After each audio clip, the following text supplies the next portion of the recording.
določene frekvence so, ki so oglašene z univerzumom, ne? In takrat, ko smo mi povezani z temi frekvenčnimi polji, ne? Takrat dejansko se naš fizični del drugače odziva, ne? Recimo z bajalico so merili, čisti primer, ne? Bajalico so merili, kakšen je odziv, če človeka izpostaviš določenim frekventnim poljem, ne? In recimo, ko ti človeka daš v frekvenco 528 Hz, se njegovo polje razširi za 20 metrov, ne, energije. To se pravi, ima ta vibracija je z nečim višjim oglašena. Ne. Zdaj, kaj to je, tega ne vemo, vprašanje, če bomo lahko to zdefinirali, ne, ampak očitno so neke določene zadeve, ki vplivajo pač na naše vedenje, na naše doživljanje, ne.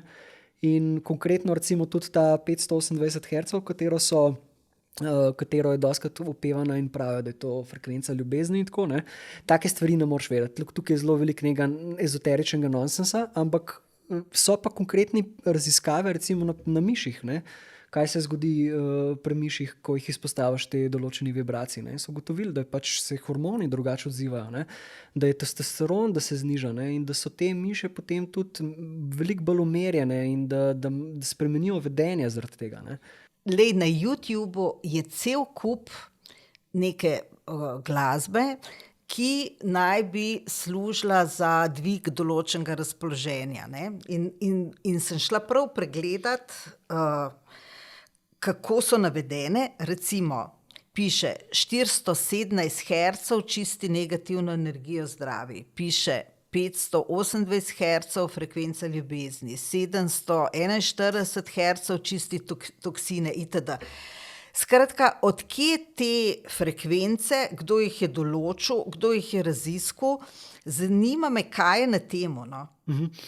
Tako je, ne, te konkretne frekvence, ki se dostikrat pojavljajo, gre za nek solfeggio frekvenc, ki je bil v bistvu odkrit prvič nekje v 11. stoletju in potem je do 16. stoletja se je to vse pozabilo in potem se je to na novo nekako generiralo. Zdaj, veliko je tle nekega govora o tem, da naj bi to bile neke starodavne frekvence in da izvirajo iz Sanskrita in tako. Tle je to tako, mečken so določene stvari za lase privlečene, ne? Zaradi tega, ker kot prvo, ne, mi vemo, da 1800 nekaj, ne, je šele prišlo do tega, da so sploh imeli možnost frekvenco izmeriti, ne. Se pravi, prej v nekih starodavnih časih niso mogli oni vedeti, da je to 432 točen ta vibracija, ne. Govori se tudi o tem, da naj bi, ne vem, bila muzika oglašena na 432 Hz in da so to potem nacisti spremenili zato, da bi pač ljudi manipulirali in take stvari. To so nonsensi, zaradi tega, ker enostavno inštrumenti prej niso bili neuglašeni v to, ker pač določene valovne dolžine teh inštrumentov pač najboljš vibrirajo čisto na nekih določenih drugih frekvencah, ne. Vivaldi vemo, da je en orkester uglasil na 435, ne, kar ni 432, ne. In tako da ni nobenih teh dokazov, da bi to bilo recimo spremenjeno. In tudi ne obstaja nekih oprijemljivega iz preteklosti, da bi mi lahko konkretno rekli, to je bilo že v nekih starih vedah, ne. Dejstvo pa je, da so pač, če mi povzamemo Schumanovo frekvenco, ki je nekih 7,8 Hz, ne, do tam nekje do 8 niha v nekem povprečju,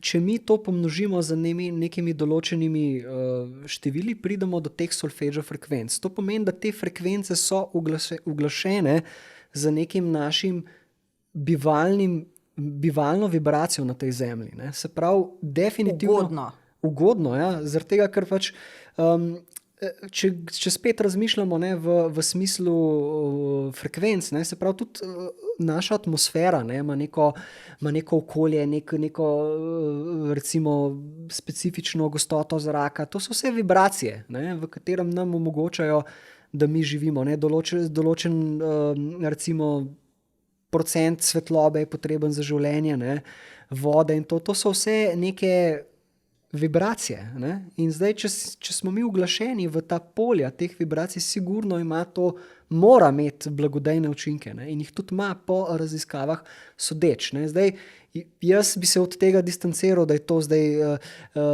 frekvenca, ne vem, ljubezni, to je nonsens. Ne? Ampak vemo pa, da recimo te določene frekvence, da se celice začnejo drugače obnašati, da se toksini drugače sproščajo.